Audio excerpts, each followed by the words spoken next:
বাঁকুড়া বিশ্ববিদ্যালয়ের অন্তর্গত সমস্ত ছাত্রছাত্রীদের আমার চ্যানেলে স্বাগত জানাই। আজকের প্রশ্ন এনেছি পঞ্চম সেমিস্টার ইতিহাস মাইনরের প্রশ্ন উত্তর। এটি প্রথম থেকে শেষ পর্যন্ত দেখার সাথে সাথে আমার চ্যানেলে নতুন হয়ে থাকলে চ্যানেলটিকে সাবস্ক্রাইব করে দিও। সেই সঙ্গে চ্যানেলটিকে একটু বেশি বেশি করে শেয়ার করে দিও, যাতে অন্যান্য ছেলেমেয়েরা এই প্রশ্ন উত্তরগুলো পেয়ে উপকৃত হতে পারে। প্রশ্ন দেখো, তরাইনের যুদ্ধগুলির কারণ ও ফলাফল আলোচনা করো। উত্তর: পাঞ্জাব দখলের উদ্যোগ। মোহাম্মদ ঘুরি ছিলেন একজন উচ্চাকাঙ্ক্ষী ও যুদ্ধাভিলাষী শাসক। তাঁর জীবনের অন্যতম প্রধান লক্ষ্য বা কৃতিত্ব হল ভারতের তুর্কি আধিপত্য প্রতিষ্ঠা করা। মধ্য এশিয়ায় তাঁর সাম্রাজ্য বিস্তারের পথে প্রধান প্রতিবন্ধক ছিল খোয়ারিজম সাম্রাজ্য। খোরাসান দখলকে কেন্দ্র করে খোয়ারিজম সাম্রাজ্য ও ঘুরদের মধ্যে যে বিবাদ চলছিল, তাতেও খোয়ারিজম সুলতানরা জয়ী হন। এমতাবস্থায় মোহাম্মদ ঘুরি ভারতের দিকে তাঁর দৃষ্টি সরিয়ে নেন। একদা পাঞ্জাব গজনি রাজ্যের অন্তর্ভুক্ত ছিল এবং গজনি থেকে বিতাড়িত হওয়ার পর গজনির পূর্ববর্তী শাসক খসরু মালিক বা খসরু শাহ পাঞ্জাবে বসবাস করতেন। তাঁর সঙ্গে মোহাম্মদ ঘুরির সম্পর্ক ভালো ছিল না, তাই গজনির অধিপতি হিসেবে মোহাম্মদ ঘুরি পাঞ্জাবকে নিজ রাজ্যের এলাকা বলে মনে করতেন এবং তা দখল করতে তিনি তৎপর হন। প্রথম তরাইনের যুদ্ধ 1178 খ্রিস্টাব্দে তিনি গুজরাটের রাজধানী আহিলওয়ারা বা পাটনা আক্রমণ করে চালুক্য বংশীয় রাজা ভীমদেবের কাছে শোচনীয়ভাবে পরাজিত হন। এই পরাজয়ের তীব্রতা এতই ছিল যে পরবর্তী 20 বছরে তিনি আর গুজরাট আক্রমণের সাহস দেখাননি। এছাড়া তিনি উপলব্ধি করেন যে সিন্ধু মুলতান পথে ভারতের অভ্যন্তরে প্রবেশ করা সম্ভব নয়, তাকে পাঞ্জাবের পথ ধরে ভারতে প্রবেশ করতে হবে। তাই 1179-এ পেশোয়ার, 1185-তে সিয়ালকোট এবং 1186-তে তিনি লাহোর জয় করেন। পশ্চিম পাঞ্জাবে চিরতরে গজনি শাসনের অবসান ঘটে। এই সব রাজ্য জয়ের ফলে তাঁর ভারত অভিযানের পথ সুগম হয়। তাঁর আধিপত্য গজনি থেকে লাহোর পর্যন্ত বিস্তৃত হয় এবং তিনি উত্তর ভারতের শক্তিশালী রাজপুত রাজ্যগুলির সম্মুখীন হন। এই সব রাজপুত রাজ্যগুলির মধ্যে সবচেয়ে উল্লেখযোগ্য ছিল পূর্ব পাঞ্জাব তথা দিল্লি।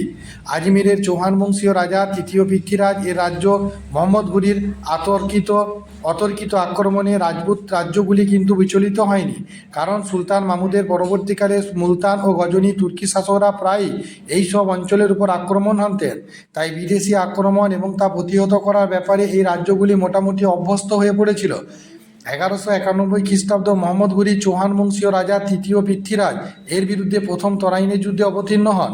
দ্বিতীয় তরাইনের যুদ্ধ মোহাম্মদ ঘুরি পরাজয়ের গ্লানি ভুলতে পারেননি। এই গ্লানি অপনয়নের উদ্দেশ্যে তিনি 1192 খ্রিস্টাব্দে প্রায় এক লক্ষ অশ্বারোহী সৈন্যসহ পেশোয়ার ও মুলতান হয়ে লাহোরে উপনীত হন। তিনি লাহোরে অবস্থানকালে দূত রকুনুদ্দিন হামজাকে আজমিরে পৃথ্বীরাজের কাছে প্রেরণ করেন। চৌহান রাজাকে বলা হয় তিনি হয় ইসলাম ধর্ম গ্রহণ করুন ও মোহাম্মদ ঘুরির প্রভুত্ব স্বীকার করুন, নতুবা যুদ্ধের জন্য প্রস্তুত হন। বলা বাহুল্য, পৃথ্বীরাজ ঘৃণাভরে প্রথম প্রস্তাব প্রত্যাখ্যান করেন। তবে মোহাম্মদ ঘুরি চৌহান রাজ্যভুক্ত ভাতিন্ডা দুর্গ জয় করে অগ্রসর হলে পৃথ্বীরাজ যুদ্ধের জন্য প্রস্তুত হন। পৃথ্বীরাজ প্রায় 3 লক্ষ অশ্বারোহী ও 3000 গজরোহী এবং এক বিশাল পদাতিক সেনাদল সহ পুনর্বার তরাইনের প্রান্তরে শত্রু বাহিনীর সম্মুখীন হন। তরাইনে পৌঁছে পৃথ্বীরাজ মোহাম্মদ ঘুরিকে প্রস্তাব দেন তিনি ভাতিন্ডা ও পার্শ্ববর্তী অঞ্চলের উপর আধিপত্য বিনিময়ে অভিযান প্রত্যাহার করুন। মোহাম্মদ ঘুরি জানালেন জ্যেষ্ঠ ভ্রাতার অনুমোদন না পেলে তিনি অভিযান প্রত্যাহার করতে পারেন না, কিন্তু ঘুর থেকে সংবাদ না আসা পর্যন্ত তিনি অভিযান বন্ধ রাখবেন। পৃথ্বীরাজ ঘুরির এ কথায় বিশ্বাস স্থাপন করেন। চৌহান সৈন্যবাহিনী বিশ্রাম ও আমোদ প্রমোদে মত্ত থাকলেন।